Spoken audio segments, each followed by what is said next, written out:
Hello friends, welcome back to my channel The Science Journey. This is Priyansi as you all know. तो आपने जैसे thumbnail में भी देख लिया होगा कि ये वीडियो उन बोर्ड्स एग्जाम वाले स्टूडेंट्स के लिए है कि नोटबुक कैसे लिखें। बोर्ड्स में 10th हो या 12th वाले स्टूडेंट्स हो, इस दोनों को हेल्प करने वाली है। ठीक है, तो इस चैनल को लाइक शेयर एंड सब्सक्राइब कर लेना और वीडियो को लास्ट तक देखना, आपको बहुत हेल्प मिलेगी इससे। और बिल्कुल अगर आप इन गाइडलाइंस को फॉलो करते हैं तो आपको 101% मार्किंग आपकी अच्छी होगी। ठीक है, तो चलिए वीडियो स्टार्ट करते हैं विदाउट एनी फर्दर इडू। तो फर्स्ट पॉइंट है reach the centre 30 to 45 minute before the exam. सबसे पहले आपको क्या करना है, एग्जाम सेंटर से जैसे आपका अगर आप 10th में है तो आपका फर्स्ट मीटिंग में एग्जाम होगा जो कि 10 से स्टार्ट हो जाता है, और अगर आप 12th में है तो आपका सेकेंड मीटिंग में होगा जो कि कब स्टार्ट होगा, 2 बजे से स्टार्ट हो जाएगा। तो आपको क्या करना है, आपको आधे घंटे पहले पहुंच जाना है सेंटर पर।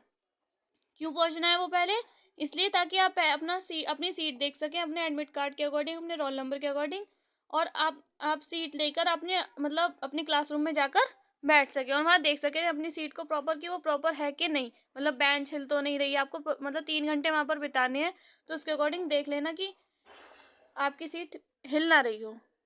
तो फर्स्ट पॉइंट में आपका यही है, reach the centre 30 to 45 minute before the exam से मैंने आपको एक्सप्लेन कर दिया। सेकंड पॉइंट है take answer sheet from the invigilator. ठीक है, तो आपको क्या करना है, जब आपको एक बार क्लासरूम मिल गया अपना, आप बैठ गए बेंच पर, तो आपको क्या करना है, अपने टीचर के पास जाना है और उससे क्या ले लेनी है, अपनी आंसर शीट ले लेनी है ताकि आप उस पर एंट्री फिल कर सको अपनी। ठीक है, ये हो गया सेकेंड पॉइंट।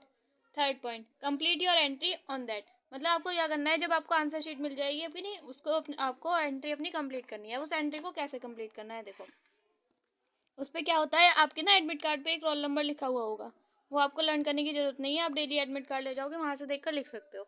तो ना एडमिट कार्ड पे जो रोल नंबर होता है, एक बार वो होता है हमें डिजिट्स में लिखना होता है। जैसे सपोज करो 1 2 3 4 5 6 7 8, ये मेरा रोल नंबर है। ठीक है ये मैंने लिख दिया डिजिट में। अब मुझे लिखना होगा वर्ड्स में।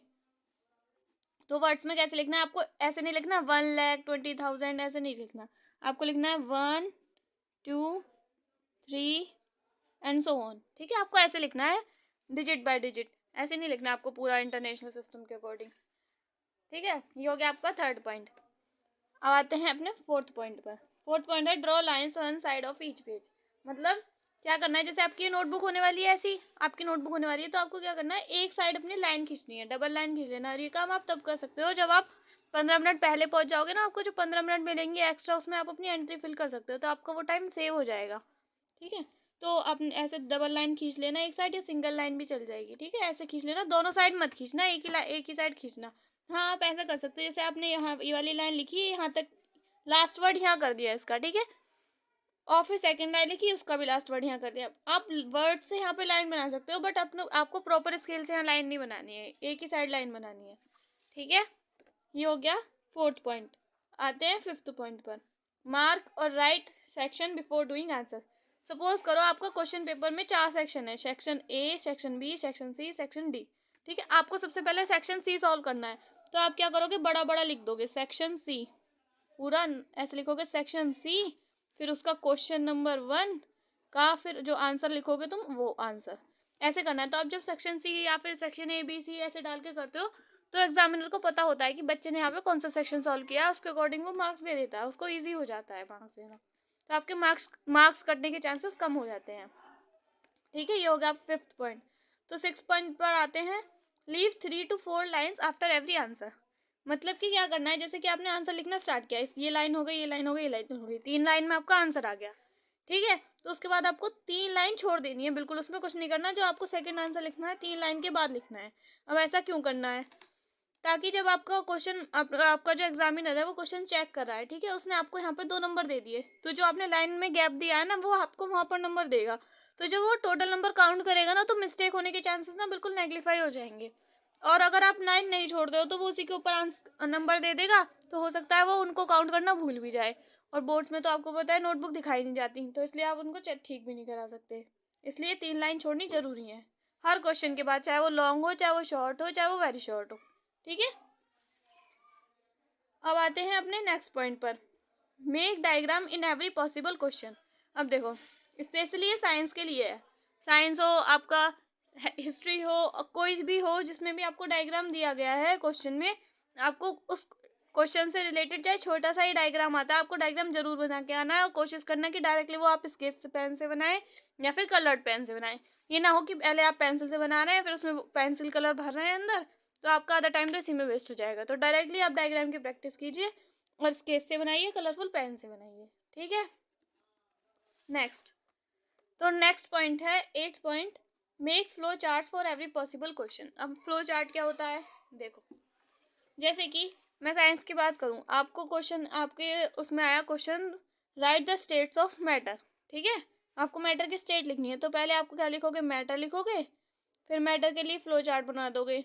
ये क्या है, 3 स्टेट होती हैं, सॉलिड, लिक्विड एंड गैस, ऐसे बना दोगे। फिर इनके फर्दर टाइप होते होंगे किसी फ्लो चार्ट में, तो उनके फर्दर टाइप पहले आप लिख दोगे, फिर एक एक करके हेडिंग डाल डाल के इनको एक्सप्लेन करोगे। तो इससे क्या होगा, आपका आंसर बिल्कुल अच्छा भी लगेगा और एग्जामिनर जो होगा वो आपको हेडिंग देख कर, आपके फॉर्मेट को देख कर आपको पूरे मार्क्स दे देगा, ठीक है। Next point, make answer sheet with more number of headings, ठीक है, गलती से हैबिट लिख दिया, यहाँ पे हेडिंग्स आएगा। तो इसमें क्या है, आपको ज़्यादा से ज़्यादा हेडिंग बनानी है, आपको ना मतलब पैराग्राफ में नहीं करना आंसर। जैसे कि आपको कोई क्वेश्चन आया, उसकी पहली हेडिंग बना दी, उसके जैसे मेरी पहली हेडिंग है द लिविंग वर्ड, ठीक है। जैसे मान लो मैं पहले क्वेश्चन की पहली हेडिंग है द लिविंग वर्ड, मैंने हेडिंग डाल दी, उसके नीचे एक अंडरलाइन कर दी, ठीक है। फिर मैं यहाँ से लिखना स्टार्ट कर रही हूँ, फिर दूसरी हेडिंग, फिर लिखना स्टार्ट करा। तो अगर आप हेडिंग में करोगे ना तो ज़्यादा अच्छा रहेगा, आपको हेडिंग देखकर ही पूरे मार्क्स मिल जाएंगे, आपको वो अंदर डिटेल भी नहीं पड़ेगा एग्जामिनर, ठीक। नेक्स्ट पॉइंट, 10th पॉइंट जो है वो बोल रहा है try to fill more number of sheets. अब ये मोर नंबर ऑफ शीट्स कैसे भरेंगी, देखो ज़्यादा से ज़्यादा शीट भरने की कोशिश करना, क्योंकि जितना ज़्यादा लिखोगे उतने अच्छे मार्क्स आते हैं, और स्पेशली यूपी बोर्ड्स के लिए। सीबीएसई में भी आपको लिखनी है नोटबुक पर प्रॉपर वे में, अपने सेक्शन सी डाल दिया, क्वेश्चन डाल दिया, वेरी शॉर्ट आंसर डाल दिए, शॉर्ट आंसर डाल दिए, तो आपको प्रॉपर ऐसे डाल के लिखनी है ताकि आपके आंसर शीट ज़्यादा से ज़्यादा आप आंसर शीट फिल कर सको, ठीक है। अब आते हैं नेक्स्ट पॉइंट पर। 11th पॉइंट क्या है, right roll number on one side of each page. मतलब कि देखो ये इंपॉर्टेंट है, इसको ध्यान रखना। जैसे कि आपकी नोटबुक है, ये आपकी नोटबुक का पहला पेज है, आपका पहला पेज भर गया, आपने सेकंड पेज स्टार्ट किया, तो आपको क्या करना है, यहाँ पे ना अपना रोल नंबर लिख देना है एक साइड में, एक साइड लिख दो, इधर मत लिखो बेशक। फिर आपका सेकंड पेज आ गया, सेकंड पेज में भी आपने यहाँ पर लिख दिया। तो इससे क्या होगा, मान लो आप अकेले नहीं हो जो बोर्ड का एग्जाम दे रहे हो, बहुत सारे बच्चे होते हैं, तो कभी कभी क्या प्रॉब्लम हो जाती है कि नोटबुक के ना पेज निकल जाते हैं कभी कभी बीच में से। तो अगर आपको उस पेज पर रोल नंबर लिखा हुआ होगा तो क्या होगा, वो पेज आपकी नोटबुक के साथ लगा दिया जाएगा, और अगर नहीं लिखा हुआ होगा तो आपकी मेहनत गई पानी में, ठीक है। इसलिए एक साइड पर, हर पेज की किसी एक साइड ले लेना, उस साइड पर अपना रोल नंबर जरूर लिखे आना, और नहीं तो लास्ट वाले पेज पर अपना रोल नंबर लिख कर आना है सबको, ठीक है। अब आते हैं 12th क्वेश्चन पर, मेंटेन योर स्पीड। देखो इसमें क्या होता है ना, बहुत से बच्चे क्या करते हैं, स्टार्टिंग में तो बहुत सुंदर सुंदर लिख रहे हैं, फिर लास्ट में आते आते उनकी राइटिंग कैसी हो जाती है, जैसे चींटी को इंक में भिगो के छोड़ दिया हो। तो आपको ये गलती नहीं करनी है, आपको ना अपनी स्पीड मेंटेन करके रखनी है स्टार्टिंग से लेकर लास्ट तक। आपको पता होना चाहिए कि मैं पहले कौन सा क्वेश्चन करूँगी या करूँगा और बाद में कौन सा करूँगा, ठीक है। तो इससे क्या होगा, आपकी राइटिंग कॉन्स्टेंट रहनी चाहिए हर पेज पर, और ऐसा नहीं है कि स्टार्टिंग में अच्छी हो गई और लास्ट में जाते जाते एग्जामिनर का भी मन नहीं कर रहा क्वेश्चन पढ़ने का, ठीक। नेक्स्ट पॉइंट पर आते हैं, हेडिंग शुड बी अंडरलाइन। और देखो मैंने बताया था, आपने कोई हेडिंग डाली तो उसको ना अंडरलाइन जरूर करना, और अंडरलाइन भी अगर हो सके तो डबल कर देना, नहीं तो सिंगल अंडरलाइन तो जरूर करनी है आपको, ताकि वो हाईलाइट हो सके, और हाईलाइटर का यूज ना ही करो तो ज़्यादा बेटर है, ठीक। हेडिंग्स को अंडरलाइन कर लेना। 14th point sorry, don't waste your time in reading question paper. तो क्या होता है, मोस्टली बच्चे क्या करते हैं, क्वेश्चन पेपर हाथ में आया सबसे पहले उसको रीड करना स्टार्ट कर देते हैं, और मान लो उनको कोई क्वेश्चन नहीं आ रहा तो फंस गए वहीं पे वो आधे अपना क्या गेम लॉस कर दिया उन्होंने आधा। तो आपको ये गलती नहीं करनी है, बिल्कुल भी क्वेश्चन पेपर को रीड नहीं करना है। जो आपको क्वेश्चन आता है उसको आप हाथ के हाथ करते जाइए, क्योंकि कभी कभी ऐसा होता है कि जब आप रीड करते हो तब वो क्वेश्चन आपको नहीं आ रहा होता है, बट जब आप लिखने बैठते हो ना, जब आप एक बार लिखना स्टार्ट कर देते हो तो फिर माइंड में जो आता है ना, मतलब माइंड में आंसर अपने आप बनता चला जाता है।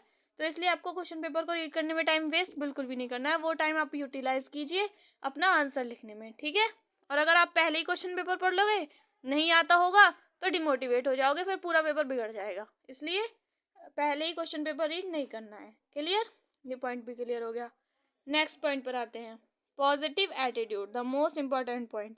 आपको एग्जामिनर हॉल में एंटर ही पॉजिटिव एटीट्यूड के साथ करना है, मतलब कि आप कर लोगे भाई, मुझे पता है आप कर लोगे, यू कैन डू इट, ठीक है, आप सब कुछ कर सकते हो और अभी भी टाइम है, आप अभी से तैयारी करेंगे तो आप बोर्ड्स में बहुत अच्छा कर सकते हैं। आपके उसमें भी एग्जाम्स में भी बीच में गैप है, तो आप उसमें अपनी तैयारी कीजिए और पॉजिटिव एटीट्यूड के साथ जाइए, एग्जाम फोड़िए और मस्त हैप्पी लाइफ, ठीक है। तो ये थे हमारे सारे बुलेटिन पॉइंट्स जो मैंने आपको इंट्रोड्यूस कर दिए हैं। अगर आप इनको फॉलो करते हैं तो डेफिनेटली आप अपना एक अच्छा मार्क्स स्कोर कर सकते हैं, ठीक है। तो इसका मैं समअप दे देती हूँ। सबसे पहले आपको 30 से 45 मिनट पहले पहुंचना है सेंटर पर, आंसर शीट पहले ले लेनी है इन्विजिलेटर से, ताकि आप उस पर एंट्री कर सको और लाइंस वगैरह खींच सको, ठीक है। अपनी एंट्री कंप्लीट करो उस पर, उसके बाद लाइन खींचो, उसके बाद क्या करो, एग्जाम मतलब आंसर स्टार्ट करने से पहले सेक्शन वगैरह डालो, फिर आप क्या करो, हर क्वेश्चन के बाद 3-4 लाइन छोड़ो, उसके बाद नेक्स्ट क्वेश्चन स्टार्ट करो। जहाँ पर डायग्राम की जरूरत हो, जहाँ पे डायग्राम का एक भी वर्ड आ गया ना, तो उससे रिलेटेड डायग्राम जरूर बनाओ। फिर फ्लो चार्ट की हेल्प से अपना आंसर करने की कोशिश करो। फिर हर क्वेश्चन का मतलब हर क्वेश्चन में हेडिंग्स के अकॉर्डिंग करो, हर क्वेश्चन को सॉल्व कैसे करना है, हेडिंग्स बना बना के करना है, ठीक है।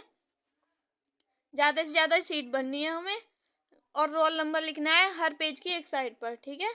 अपनी स्पीड को स्टार्टिंग से ही मेंटेन करके रखना है, हेडिंग्स को अंडरलाइन कर देना है जो भी हमें हेडिंग लिख रही है, और उसके बाद क्वेश्चन पेपर रीड करने में अपना टाइम वेस्ट नहीं करना है और पॉजिटिव एटीट्यूड के साथ जाना है, आप कर लोगे, I know. All the best, that's all for this video. इस वीडियो में मुझे यही पॉइंट्स आपके साथ डिस्कस करने थे। ये 10 से 15 मिनट की वीडियो है, आप इसको जरूर देखना, आपको बहुत हेल्प मिलेगी, ठीक है। और फॉलो भी करना, ठीक है, और लाइक शेयर एंड सब्सक्राइब जरूर कर लेना चैनल को, ताकि ज़्यादा से ज़्यादा लोग इस टिप्स का लाभ उठा सकें, और अपने अपने दोस्तों के साथ शेयर कर देना। तो मिलते हैं ऐसे ही नेक्स्ट इन्फॉर्मेटिव वीडियो के साथ, तब तक के लिए बाय बाय, टाटा, अपना ध्यान रखना, take extremely care of yourself and पढ़ाई करते रहो, मस्त रहो, बाय बाय।